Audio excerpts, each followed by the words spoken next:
আমার আজকের গল্প কখন কি যে হয়।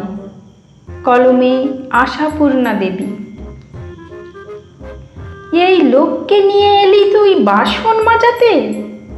ভুনি পিসি দুই কোমরে হাত দিয়ে দাঁড়িয়ে কড়া গলায় বলেন, বিশ্বভুবনে আর লোক খুঁজে পেলি না খোকনা? এই পুয়ে পাওয়া হাড় গিলে পিলে পেট কোটর চক্ষু চামচিকেটা তোদের গোষ্ঠীর বাসন মাজবে? খোকনা মানে অবশ্য কোনো শিশু নয়। ভুনি পিসির ভাইপো হলেও তিনি তার নিজের ভাইপোদের জ্যাঠামশাই। তাছাড়া তিনি তার জামাইয়ের শ্বশুর, ছেলে মেয়েদের পূজনীয় পিতা এবং মস্ত বড় অফিসটার একেবারে হেড বড়বাবু, যেখানে তার নাম হচ্ছে পিবি চৌধুরী, অর্থাৎ কিনা প্রভাত ভূষণ চৌধুরী। ভদ্রলোকের বুদ্ধি শুদ্ধি ভালোই ছিল, কিন্তু এবারে যে কি দুর্মতি ধরল, পুজোর ছুটিতে গুটি শুদ্ধ সকলকে নিয়ে বেড়াতে এলেন জামতারায়, আর সকলের গার্জেন হিসাবে সঙ্গে নিয়ে এলেন ভুনি পিসিকে। ভুনি পিসি ভুনি খিচুড়ি ভালো রাঁধেন বলেই যে তার ওই নামকরণ, তা কিন্তু নয়। নামকরণের সময় তিনি বোধহয় খিচুড়ি টিচুড়ি রাঁধতে তেমন শেখেনও নি। আসলে ভুবন মোহিনীর অপভ্রংশ হচ্ছে গিয়ে ভুনি। সে যাক, প্রথমটা এসেই ভুনি পিসির ভুনি খিচুড়ি আর বাড়িওয়ালার বাগানের মালির হাতের মুরগি, এই দুটোর যোগফলে বড় আনন্দেই কেটেছিল সবার। মানে পিবি চৌধুরী বা প্রভাত ভূষণের ছেলে মেয়েরা, বউ, শালি, জামাই, বেয়াই, ভাই, ভাইবো, ভাইপো, ভাইঝি, ভাগ্নে, ভাগ্নি ইত্যাদি প্রভৃতি সবার। কিন্তু মুশকিল হলো, কলকাতা থেকে যে চাকর নিয়ে আসা হয়েছিল, সে হঠাৎ একা রাতে উঠোনের নিম গাছে ভূত দেখে সেই যে আ আ আ শব্দে হা করে চেঁচালো, সে হা বুঝলো একেবারে কলকাতায় গিয়ে।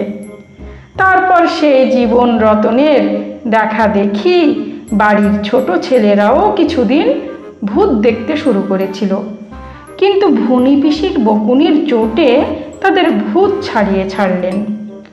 ভুনি পিসি এই বৃহৎ সংসারের যাবতীয় ব্যাপারই ম্যানেজ করে ফেলেছেন, কিন্তু মুশকিল বাঁধল ওই চাকরের ব্যাপারটাই। জামতারায় যে বাসন মাজার লোকের এত অভাব তা কে জানত? প্রভাত ভূষণ আর তার ভাই প্রকাশ ভূষণ আর বড় ভাইপো প্রচণ্ড ভূষণ, এই ত্রিশক্তি সম্মেলনের কর্মপ্রচেষ্টা কোনো কাজে লাগছে না। চাকর জোগাড় হচ্ছে না, ঝিও না। সকালে, বিকেলে, দুপুরে, সন্ধ্যায় একজনকে ধরে আনছেন ওরা। তারা এসেই প্রথম প্রশ্ন করছে, কজন লোক? যেই শুনছে 25 জন, সঙ্গে সঙ্গে অ্যাবাউট টান। চলে যেতে যেতে বলে যাচ্ছে, অত বাসন মাজতে পারবো নি। এখন উপায়, বাড়ির লোক যদি বাসনই মাজতে বসবে তো বেড়াতে যাবে কখন? আর বেড়াতেই যদি সময় না পাবে, তো কলকাতার বাড়ির আরাম আয়েশ ছেড়ে এখানে থাকারই বা দরকার কি? চলে গেলেও হয়। আর চলেই যদি যেতে হয়, তাহলে এত জামা কাপড়, ট্রাঙ্ক, সুটকেস, তাস, ক্যারাম, গ্রামাফোন, হারমোনিয়াম, তবলা, ঘুঙুর, হাঁড়ি, কড়া, বিছানা, বালিশ আনাই বা হলো কেন? বাড়ি শুদ্ধ সকলের মুখে শুধু এই কেন কেন রব। অথচ এই সমস্ত কেনর সমাধান হয়ে যায় একটি চাকর জোটাতে পারলে।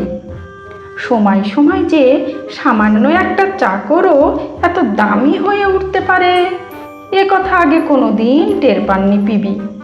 কিন্তু চেষ্টা ছাড়লে তো চলবে না, চেষ্টা চালিয়ে যাওয়া হচ্ছে। তার ফলেই আজকের ওই পুয়ে পাওয়া হাড় গিলে পিলে পেটা চামচিকের আগমন। ধরে এনেছেন পিবি, কোথা থেকে কে জানে। এর আগেও অবশ্য একজন উড়ে চাকরকে ধরে এনেছিলেন, তার হাব ভাব, কথাবার্তা আর হাত নাড়ানো দেখেই ভুনি পিসি সঙ্গে সঙ্গে তাকে বিদেয় করলেন। এতদিন পিবি একরকম নিশ্চিন্ত হচ্ছিলেন, এবার একটা লোককে টেকাতে পারা যাবে, ছোকরা পালাবে না, কারণ পালাবার জায়গাই নেই তার। কিন্তু বিপদ যে অন্য দিক থেকেও আসতে পারে তা ভাবেনি। এখন দেখতেই পেয়ে গেলেন, তবু পিবি কাতর গলায় বললেন, না খেতে পেয়ে পেয়েই ছেলেটার এই হাল হয়েছে ভুনি পিসি। দুদিন পেট ভরে খেতে পেলেই আর চামচিকে থাকবে না। ভুনি পিসি এখন আঁচলটা কোমরে জড়াতে জড়াতে বলেন, থাকবে না? দুদিন ভাত খেলেই চামচিকে হাতি হয়ে যাবে? ব্রহ্মদত্তির কাছে মামদোবাজি দেখাতে আসিসনি খোকনা, এই আমি বলে দিচ্ছি। খোকনা, পাত্রপাট বিদেয় কর ওকে। দেখতে পাচ্ছিস এই সন্ধেবেলা এখনই দাঁড়িয়ে দাঁড়িয়ে হাই তুলছে, ও করবে কাজ? ছেলেটা এতক্ষণ হাঁ করে ভুনি পিসির মুখের দিকে তাকিয়েছিল, সেই হাটাই বোধ হয় একবার বুঝে ফেলেছে। ভুনি পিসির চোখে সেটাই হাইতে দাঁড়িয়েছে। হাঁটা বুঝলো এই জন্য ভুনি পিসির এত কথার মধ্যে একটি মাত্র কথাই সে বুঝতে পেরেছে, সেটা হচ্ছে ওই হাই তোলা। অতএব ও এই কথাটার উত্তরে দিয়ে ফেলে চটপট, একগে হাই তো তুলিনি গিন্নিমা, হাঁ বুঝলাম।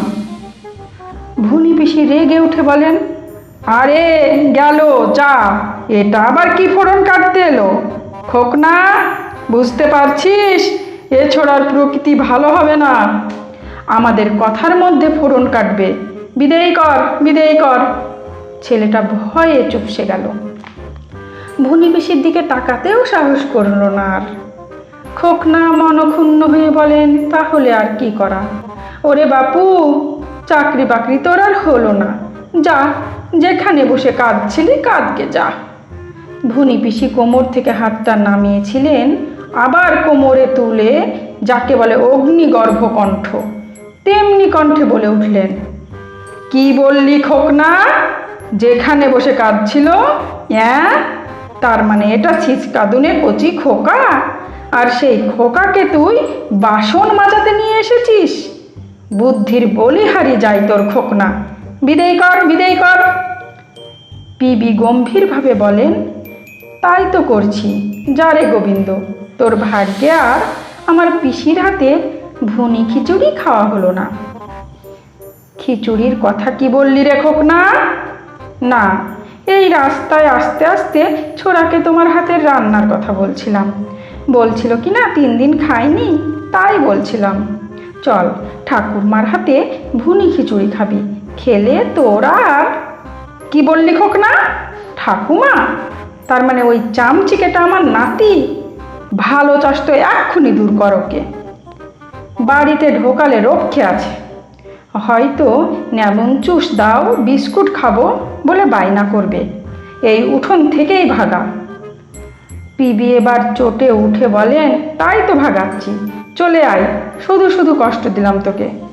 ছেলেটার হাত ধরে একটা হ্যাঁচকা টান দিয়ে পিবি এগোলো, কিন্তু একটা পা ফেলে আর একটা পা তোলবার আগেই ভুনি পিসি জলদ গম্ভীর গলায় বলে ওঠেন, খোকনা, আক্কেল কি তোর কোনো কালে হবে না বলি?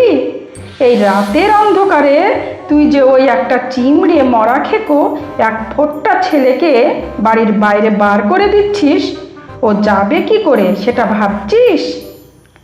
পিবি হতভম্ব হয়ে বলেন, তা তুমি তো বললে। ভুনি পিসি কোমরে হাত দিয়ে প্রায় 1 পাক নিচে নিয়ে বলেন, আমি যে বললাম বলি খোকনা, আমি যদি তোকে কারোর ঘরে আগুন লাগাতে বলি লাগাবি, তাই যদি কারোর সিন্দুক ভাঙতে বলি ভাঙবি? পিবি গোপের মধ্যে একটু হাসির আভাস খেলে, বলেন, তাহলে থেকে যা গোবিন্দ, চাকরিটা তোর হয়েই গেল। ভুনি পিসি হঠাৎ পুতুলের মতো ছিটকে উঠে বলে ওঠেন, হ্যাঁ, চাকরিটা অমনি হয়ে গেল? তার মানে আহ্লাদে ভাসতে ভাসতে ও এখন তোদের বাসনের পাহাড় নিয়ে মাজতে বসবে? খবরদার বলছি তোকে ছোড়া, বাসনে হাত দিতে যাবি না। খিচুড়ি রান্না হয়েছে, ঢেলে দিচ্ছি, গিলে নে। নিয়ে ওই ভেতর বারান্দায় পড়ে ঘুমোগে যা, সকাল হলেই বাড়ি চলে যাবি। গোবিন্দ অন্যদিকে মুখ করে গম্ভীরভাবে বলে, বাড়ি কোথায় যে যাব? বাড়ি নেই? বাড়ি নেই তোর? বলি হতভাগ্য লক্ষ্মী ছাড়া পোড়া কাঠ, তুই কি ভুঁইফোড়? মা বাপ ছিল না? গোবিন্দ তেমনিভাবে বলে, থাকবে নি কেন, সবাই আছে, আমি পেলিয়ে এসেছি। পেলিয়ে এসেছিস? তাহলে তো খুব মহৎ কাজ করেছিস। বলি কেন পালিয়ে এসেছিস শুনি? বলে ভুনি পিসি কোমর থেকে হাত নামিয়ে দাওয়ায় পা ঝুলিয়ে বসেন। পিবি গোফের হাসি গোফের ফাঁকে রেখে হাঁক পাড়েন, ওরে আলো টালোগুলো জ্বাল কেউ। বাড়ির আর সকলে হা হয়ে তাকায়। ভুনি পিসির বসা দেখে। ভুনি পিসিকে বসতে কদাচ দেখা যায় না, সারাক্ষণই তো টাকটু ঘোড়ার মতো খটাখট ঘুরে বেড়াচ্ছেন। গোবিন্দ অত সব জানে না। গোবিন্দ উদাসভাবে বসে।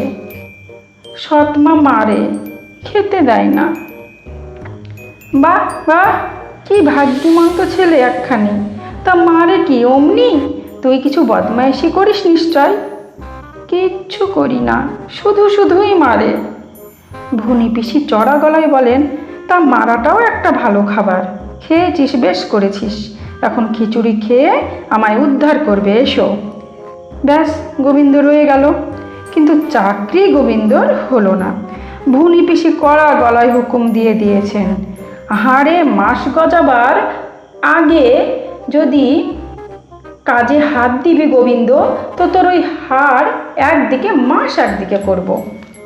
অতএব গোবিন্দ যা যা সব খেলে হাড়ে মাংস গজায় তাই খেয়ে চলেছে, প্রচুর পরিমাণে খেলে বেড়াচ্ছে। ভুনি পিসির রান্নাঘরের দরজায় বসে তাদের গ্রামের গল্প করছে, আর মাঝে মাঝে ভুনি পিসির সঙ্গে মিশনের কালীবাড়িতে যাচ্ছে পুজোর ফলটল নিয়ে। ভুনি পিসি বাড়ির ছেলেদের ডেকে বলেন, বলি তোরা যে রাত দিন ওই সব লুডো মুডো ক্যারাম ম্যারাম খেলিস, তা গোবিন্দটাকে নিয়ে একটু খেলতে পারিস না? এখান ওখান করে ঘুরে বেড়ায় ছোড়া, ওকে নিয়ে খেললে তবু তো তোদের মুখ দিয়ে 2-10 বার গোবিন্দ নামটা উচ্চারণ হবে, সেটাই লাভ। শুনে শুধু ছেলেরা কেন, বুড়োরাও হেসে হেসে ওকে হা গোবিন্দ করে ডাকে। তবে বেশি খেপালে গোবিন্দ ক্রুদ্ধ গলায় বলে, আমার সঙ্গে বেশি লাগাতে আসুনি বলছি, ঠাকুমাকে বলে দেব। কাজেই তখন আবার গোবিন্দর তোয়াজ করতে হয়। তার গোবিন্দকে তোয়াজ মাঝে মাঝে ভুনি পিসিকেও করতে হয়। কোনো কারণে একটু বকলেই, মানে বকুনির কারণ তো থাকেই। গোবিন্দ যদি দুধ খেতে না চায়, মাছে কাটা বলে মাছ খেতে রাজি না হয়, তাহলেই খাবে বকুনি। গোবিন্দ ঘাড় গুঁজে বলে, ঠিক আছে, আমি চলে যাচ্ছি, তোমার সঙ্গে কলকাতায় যাব না। তখন তোয়াজ না করেও পাই, কলকাতায় গিয়ে গোবিন্দ ভুনি পিসির মাথা কিনবে না। ভুনি পিসি যে ওর বুদ্ধি আর মাথা দেখে ঠিক করেছেন ওকে কলকাতায় নিয়ে ভালো স্কুলে ভর্তি করে দিয়ে ভবিষ্যতে বিদ্যাসাগর করে তুলবেন। তার কি হবে তাহলে? গোবিন্দ এখন তাই ফর্সা জামা প্যান্ট পরে চুলটুল আঁচড়ে বাড়ির ছেলেদের সঙ্গে ঘুরে বেড়ায়, আর মাঝে মাঝে ভুনি পিসির রান্নাঘরের দরজায় গিয়ে গল্প ফাঁদে। বুঝলে ঠাকুমা, আমাদের গ্রামে না পেয়ারা, আতা, কাঁচা লঙ্কা এসব কেউ কিনে খায় না, আর বাবুদের বাগানে যা আম হয় ইয়া বড় বড়, মালি আমাদের অমনি খেতে দেয়। ভুনি পিসি মধুর কণ্ঠে বলেন, কলকাতায় গিয়ে তোকে আতা, পেয়ারা আর বড় বড় আম খাওয়াবো গোবিন্দ। কলমে আশাপূর্ণা দেবী, কণ্ঠে আমি রোজি।